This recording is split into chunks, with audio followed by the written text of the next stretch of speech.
Hello students, कैसे हैं आप सब। तो मैं आज आपको बताने वाला हूं इस वीडियो में क्लास 12th की फिजिक्स के जो पार्ट 2 है, जिसमें चैप्टर नंबर 9 से लेकर चैप्टर नंबर 14 तक जो आपके इंपॉर्टेंट टॉपिक्स हैं वो मैं आज आपको बताने वाला हूं। इससे पहले मैंने आपको चैप्टर 1 से लेकर चैप्टर 8 तक के सभी इंपॉर्टेंट क्वेश्चंस को बता चुका हूं और याद रखना इस चीज को कि वो आपके पेपर में आने वाले टॉपिक्स हैं और इस वीडियो में वो वही टॉपिक बताऊंगा जो आपके पेपर में आने वाले हैं। तो इनको अच्छे से देख लीजिए, वीडियो पूरी देखिए, ज्यादा 10 से 15 मिनटों में आपको सभी के सभी टॉपिक चैप्टर एंड तक बता दूंगा। तो यहाँ पे देखिए यूपीओड 2025 में यहीं से टॉपिक आएंगे। इस बात को आप अच्छे से लिख लीजिए और याद कर लीजिए कि पेपर में आने वाले टॉपिक यही हैं। तो यहाँ पे स्टार्ट करते हैं।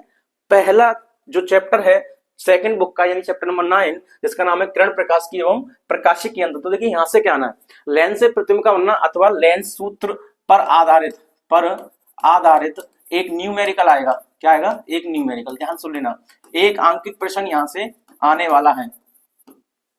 कैसा आने वाला है ये अभी आपको बता दूंगा मैं, जिसमें आवर्धन निकालने के लिए कहा जाएगा। यह आपसे कह देगा कि प्रतिबिंब कब बनता है। 2f पर जब ऑब्जेक्ट रखी हो 2f1 पर, तो प्रतिबिंब कहां पर बनेगा, उसकी प्रकृति क्या होगी, ऐसा कुछ क्वेश्चन आपको देखने के लिए मिल सकता है। सबसे ज्यादा इंपॉर्टेंट जो टॉपिक है ये वाला, देखिए ये आप ये लिख लीजिए, इस पे हो सकता है आप कह सकते हैं से छप गया। ये क्या होगा, पेपर में छप गया। आप इस पे लिख सकते हैं कि ये पेपर में आ ही जाएगा। लेंस मेकर का ये वाले जो टॉपिक हैं इनको आप 2025 के लिए लिख लीजिए। क्या लिख दिए? 2025 के पेपर में आपको ये दिखने वाले हैं जो आपका पेपर आने वाला है। प्रिज्म के ये हो गया। लेंस मेकर का सूत्र स्थापित कीजिए। आंकिक प्रश्न देख के जाइए। अगर मान लीजिए पेपर थोड़ा सा हार्ड होता है, कैसा होता है, हार्ड लेवल का अगर पेपर आता है तो उसमें आंकिक प्रश्न दिया जाएगा आपको लेंस मेकर के सूत्र पर, ठीक है ना। तो उसे अच्छे से याद कर लें। अदरवाइज आप इसको जरूर याद कर लें, इसमें से एक क्वेश्चन आना ही आना है। वही फॉर्मूला n/b -1/u = n-1/r। तो इसका ये फॉर्मूला आप याद करके जाएं, कैसे ड्राइव करते हैं। यहाँ पर देखिए प्रिज्म के अपवर्तनांक का सूत्र आधारित न्यूमेरिकल, यहाँ पे आंकिक प्रश्न आएगा। क्या आएगा? आंकिक प्रश्न। और प्रश्न कुछ ऐसा भी आ सकता है, एक आपको क्या देगा, यहाँ पर एक प्रिज्म दे देगा, प्रिज्म पे एक लाइट रे ऐसी आएगी, कुछ ऐसी आएगी, यहाँ पे कुछ एंगल दे देगा, तो यहाँ पे ये एंगल देगा और इसमें कुछ ना कुछ आपसे आई पूछेगा, आर पूछेगा, निर्गत कोण पूछेगा। इस तरीके के क्वेश्चन आपसे पूछे जाएंगे। और मेन चीज यहाँ पे अपवर्तनांक पूछेगा आपसे। क्या पूछेगा? अपवर्तनांक। तो ऐसा डायग्राम वाला क्वेश्चन देख के आए और इजी क्वेश्चन आता है यहाँ से। तो ये आएगा, जैसे मान लीजिए आई जो है आर का मतलब स्मॉल आर जो होता है उसका 2 गुना हो गया है, 3 गुना हो गया है, तो एन का मान क्या आएगा। नेक्स्ट देखिए यहाँ पे पूर्ण आंतरिक परावर्तन व प्रकाशिक तंतु। तो इसमें से पेपर जब इजी आएगा तो इजी पेपर में ऐसा क्वेश्चन मिलने के चांस रहते हैं, पर आप उसको ज्यादा याद रखें, बस इसे एक बार अच्छे से देख लें बस, ठीक है ना। तो इस क्वेश्चन को इंपोर्टेंट रखें। इसके बाद परावर्तक दूरस्वीकरण आगे खींचकर उसमें प्रतिबिंब का बनना समझाइए। इसमें से और इसमें से पेपर में आना ही आना है, ये आप लिख दीजिए। इस पे भी 2025 आप लिख सकते हैं, यानी इसमें से छप गया। क्या हुआ? छप गया। और कौन सी कंडीशन ज्यादा आती है ये देखिए, जब वस्तु स्पष्ट दृष्टि की न्यूनतम दूरी पर रखी है, वो वाला आप डायग्राम बनाना सीख लें, उसका डेरिवेशन करना सीख लें, आवर्धन क्षमता कैसे निकालते हैं, तो ये पेपर में छप गया। ये आप इस चीज को लिख लीजिए। फिर से कह रहा हूं कौन कौन से टॉपिक है। एक ये टॉपिक नंबर 1 ये वाला, और एक आप इसको देख लीजिए, ये जो है, ये दोनों जो है नंबर 2, इनको आप अच्छे से देखिए। इसमें से इस बार चैप्टर 9 से पेपर में मिलने वाला है। नेक्स्ट की बात करें चैप्टर नंबर 10 की, तो चैप्टर नंबर 10 में से इस क्वेश्चन को लिख लो, ये छप गया। अपवर्तन वाला छप गया।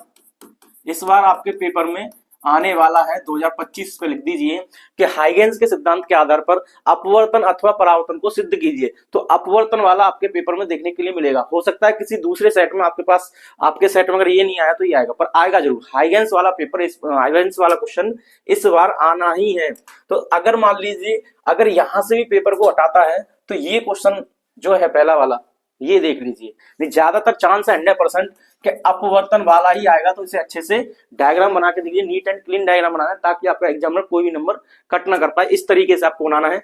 यंग का द्विध्रुवीय प्रयोग से अदीप्त फ्रिंज की चौड़ाई के लिए सूत्र देखिए स्थापित करना तो मुश्किल आएगा। हो सकता है यहाँ पे न्यूमेरिकल दे दे, बट आप क्या है, चौड़ाई का सूत्र जरूर याद लिख लें। क्या लिख लें?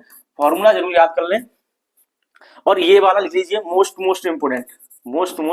इंपोर्टेंट ये वाला, और एक ये वाला।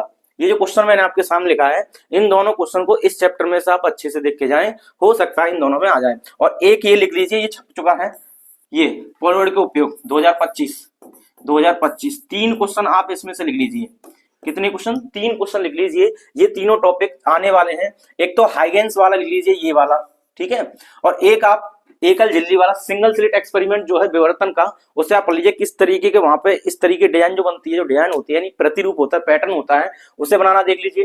केंद्रीय उच्चिष्ट और उच्चिष्ट निकलवा सकता है, निम्निष्ट निकलवा सकता है, आप उससे अच्छे से याद कर लें डेरिवेशन। कुल मिला के बात ये है, एक तो ये हो गया क्वेश्चन, एक ये हो गया टॉपिक, और एक प्रकाश का ध्रुवण, समतल ध्रुवित अध्रुवित प्रकाश की व्याख्या कीजिए, पोलराइड के उपयोग लिखिए। तो पोलराइड के उपयोग को आप इंपोर्टेंट लिख लें, ये पेपर में आने वाला इस बार छपेगा, इसको आप देख लें। अगर मान लिया आया तो ये आपका 3 नंबर में आ सकता है। ये कितने अंक का आएगा, 3 अंक का आएगा। ये सिर्फ इंपोर्टेंट में है। और ये चैप्टर 9 और चैप्टर 10 जो है आपको ज्यादा से ज्यादा याद करना है, क्योंकि ज्यादातर वेटेज इसी का है, मतलब आप मान लीजिए 16-17 नंबर का पेपर में आता ही है। नेक्स्ट देखिए यहाँ पर, ये जो क्वेश्चन है, ये क्वेश्चन जो मैंने लिया है, ऐसा क्वेश्चन आपको पेपर में देखने के लिए मिल सकता है। ये उत्तल लेंस रखे होंगे, इनके बीच की दूरी दी होगी, ये दिया होगा, कुछ ऐसा लिखा होगा। इसको आप खुद से सॉल्व करके ट्राई कर लें कि ऐसे क्वेश्चन को कैसे सॉल्व करते हैं। हो सकता है ये क्वेश्चन ऐसा ही हो सकता है, डाटा चेंज हो जाए बट आपके पेपर में छप जाए, तो ऐसा क्वेश्चन आप देख लें, ठीक है ना। नेक्स्ट बात करते हैं चैप्टर नंबर 11 की, विकिरण तथा द्रव्य की द्वैतीय प्रकृति। इसमें क्या क्या पढ़ना है, देखिए इसमें यहाँ पे आपको दिखाई दे रहा होगा प्रकाश विद्युत प्रभाव, क्या पढ़ना है यहाँ पे, देखिए प्रकाश विद्युत प्रभाव पढ़ना है। ये प्रकाश विद्युत प्रभाव की परिभाषा, कार्यफलन और ये दहली आवृत्ति, ये 3 परिभाषाएं आपको अच्छे से पढ़ लेनी है इस चैप्टर में। कितनी परिभाषाएं, 3 परिभाषाएं, ठीक है। तो ये 3 परिभाषाएं पढ़ लीजिए अच्छे से। उसके बाद de Broglie तरंग दैर्ध्य से वो लैम्डा बराबर क्या आता है, h/mv, और यहाँ पर एक MCQ क्वेश्चन बन सकता है। क्या बन सकता है, MCQ। ये जो लैम्डा होता है, तरंग दैर्ध्य जो होती है, निम्नलिखित में से किस पर निर्भर नहीं करती है, वो ऑप्शन में दिया होगा, आप उसके अकॉर्डिंग देख लें किस पर निर्भर नहीं करती है। यहाँ पे M पे करती है, V पे करती है, और क्या दिया है क्या नहीं दिया वो आप देख लें। तो ये क्वेश्चन हो जाएगा। इसमें से डेफिनेशन क्या आ सकती है, दहली आवृत्ति की, प्रकाश विद्युत प्रभाव की और कार्यफलन की, ठीक है। और ये क्वेश्चन आएगा दहली तरंग दैर्ध्य का सूत्र स्थापित कीजिए। कब, ये क्वेश्चन ऐसे आएगा, देखिए कैसे आएगा, ये द्रव्य तरंगे क्या होती हैं, क्या प्रश्न आएगा, द्रव्य तरंगे क्या होती हैं, यहां लिख लेंगे द्रव्य तरंगे क्या होती हैं, क्या होती हैं, ठीक है। इनके गुण लिखिए, क्या आ जाएगा, इनके गुण लिखिए, गुण लिखिए, और इसके बाद साथ में लिखा आएगा कि de Broglie तरंग दैर्ध्य का सूत्र स्थापित कीजिए। क्या करेगा, de Broglie तरंग दैर्ध्य का क्या निकालना है आपको, सूत्र निकालना है, ठीक है ना। तो इस तरीके से आप लिखेंगे de Broglie, यहाँ पे लिख देता हूँ de Broglie तरंग दैर्ध्य का क्या निकालना है आपको, फॉर्मूला। ये आप देख लीजिए, ये इस चैप्टर में से आने वाला पेपर है, इसमें भी लिख दीजिए 2025, ये भी आपको छपा हुआ मिलेगा। क्या मिलेगा, छपा हुआ, ठीक है। यही टॉपिक इंपोर्टेंट है जो आपको बता रहा हूँ, इन्हें अच्छे से रिवाइज कर लीजिए ताकि आपके पेपर में पता चल जाए कि यही आए, आप इसे अच्छे से कर सकते हैं। आइंस्टीन का वैद्युत प्रवाह समीकरण, ये भी मोस्ट इंपोर्टेंट है। ये 3-4 टॉपिक है इसमें, देखिए ये आएंगे डेफिनेशन में, एक अंक के, कितने अंक के, एक अंक के आ सकते हैं, या मैक्सिमम 2 अंक का आएगा। इसके बाद ये आधा सिद्ध कीजिए कि ये वाला क्वेश्चन है या ये वाला क्वेश्चन है, ये इसके साथ आएगा, इसके साथ आएगा, ऐसा क्वेश्चन आएगा। द्रव्य तरंगे क्या होती हैं, इनके गुण लिखिए, de Broglie तरंग दैर्ध्य का सूत्र स्थापित कीजिए। तो इसके लिए क्वेश्चन आएगा। तो ये जो क्वेश्चन है आप इन्हें अच्छे से देख लीजिए। डेविड जर्मन एक ये क्वेश्चन है, देखिए इससे देख लीजिए MCQ क्वेश्चन है या 1 नंबर का क्वेश्चन है, ये कैसा, 1 अंक का प्रश्न है, कैसा, ये 1 अंक का, ठीक है। तो आप इन्हें देख लें, ये आपकी स्क्रीन पर दिख रहे हैं, अच्छे से देख लें, ये आने वाले प्रश्न है। नेक्स्ट की बात करते हैं चैप्टर नंबर 12 में। तो चैप्टर नंबर 12 में आपको देखना है रदरफोर्ड की कमियां, क्या करना है, रदरफोर्ड मॉडल की कमियां, अच्छे से पढ़ लें। रदरफोर्ड मॉडल की कमियां, यानी आप लिख दो, इसमें छप गया रदरफोर्ड मॉडल की कमियां, यानी रदरफोर्ड नाम से कुछ ना कुछ जरूर आना ही आना है। रदरफोर्ड के नाम से एक क्वेश्चन आना ही आना है, ध्यान रख लें। रदरफोर्ड की कमियां ज्यादातर है, मेरे अकॉर्डिंग रदरफोर्ड की कमियां आपको इस बार पूछ ले, पूरा मॉडल भी पूछ सकता है कि रदरफोर्ड के मॉडल क्या है, उसकी कमियां लिखिए। और इसके बाद आएगा एक बोर का, क्या है, बोर का परमाणु मॉडल, क्या है, बोर का परमाणु मॉडल। तो आप इसे अच्छे से देख लें, बोर का परमाणु मॉडल। ये 2 क्वेश्चन इस चैप्टर से अच्छे से याद कर लें, इसमें कोई दिक्कत नहीं होना चाहिए। तीसरा और इंपोर्टेंट क्वेश्चन कि ई की जो वैल्यू होती है, किसकी वैल्यू होती है, ई की जो वैल्यू होती है ऊर्जा स्तर में, ई बराबर -13.6, और यहाँ पे लिख देंगे आप इलेक्ट्रॉन वोल्ट, क्या लिख देंगे, यहाँ पे इलेक्ट्रॉन वोल्ट लिख देंगे, और यहाँ पे जो आता है वो n² आता है। इसको आपको प्रूफ करना है, क्या करना है, प्रूफ करना है। और इसके आधार पर लाइमन, कौन सी, लाइमन, बामर, सेड़ी को देखना है। किसको देखना है? लाइमर बामर श्रेणी। और बामर में तीनों देख लेना, अल्फा बीटा और गामा को, ठीक है, ये आप देख लेना। यहाँ पे देखिए ये भी 2025 के लाइक पेपर में आना है। तो मैं जो बता रहा हूँ इतने टॉपिक को आप अच्छे से कर लीजिए। ज्यादा क्वेश्चन 3-3 4-4 क्वेश्चन बता रहा हूँ कि जो आपके पेपर में आने ही आने। तो क्या करना है इसमें? रदरफोर्ड के मॉडल की कमियां पढ़नी है, रदरफोर्ड का मॉडल पढ़ना है, बोर का परमाणु मॉडल पढ़ना है, ठीक है। बोर का परमाणु मॉडल पढ़ने के बाद आपको ये फॉर्मूला ड्राइव करना है कि कैसे आता है, और आपको ये बताना है कि लाइमर बामर श्रेणी क्या होती है, उसके लिए तरंगदैर्घ्य कितनी निकाली जाती है। हो सकता है क्वेश्चन दे दे, लेकिन ज्यादातर चांस है कि इसका डेरिवेशन आए। क्या है इसका? डेरिवेशन, ठीक है। तो यहाँ पे आप देख सकते हैं एक क्वेश्चन ये भी है कि ये प्रूफ करने के लिए आता है ये यहाँ पर। नेक्स्ट क्वेश्चन की ओर चलते हैं। Question number chapter number 13। तो चैप्टर नंबर 13 में देखिए ज्यादा कुछ नहीं है, ये पढ़नी है। 3 डेफिनेशन छप गया, आप लिख दीजिए 2025 में क्या होगा, ये छप गया। तो आप यहाँ लिख दें छप गया समस्थानिक समन्यूट्रिन संभारिक। तो ये और एक ये तो 2 छपे ही छपे मिलेंगे। आप लिख लीजिए पेपर में कि ये छपेगा, कॉपी पे लिख लीजिए। और देखिए युग्म उत्पादन तथा युग्म विनाश क्रिया को देकर क्रिया को उदाहरण देकर समझाइए। नाभिकीय विखंडन, नाभिकीय संलयन, ये क्या है? नाभिकीय संलयन है। और ये क्या? नाभिकीय विखंडन है। तो ये 2 टॉपिक, इसमें से कोई एक आपको पेपर में मिलेगा। कितने अंक का मिलेगा? ये 3 अंक का, कम से कम 3 अंक का आपको मिलेगा ये। नेक्स्ट देखिए सूर्य निरंतर, ये इसको छोड़ दीजिए, ये पेपर में नहीं आएगा। तो इस चैप्टर से बस आपको इतना करना है, समस्थानिक संभारिक पढ़ना है। ये शॉर्ट क्वेश्चन में आएंगे, 1 नंबर 2 नंबर वाले 3 नंबर वाले ये आएंगे, ठीक है। उसके बाद युग्म उत्पादन, युग्म विनाश और नाभिकीय विखंडन, नाभिकीय संलयन, ये कितने नंबर के आ सकते हैं? ये 3 नंबर के आ सकते हैं। और मोस्ट इंपोर्टेंट जो टॉपिक है इस चैप्टर का, इसके अलावा जो है एक ये है, इसको लिख लीजिए। 2025 में एक न्यूमेरिकल आएगा। क्या आएगा?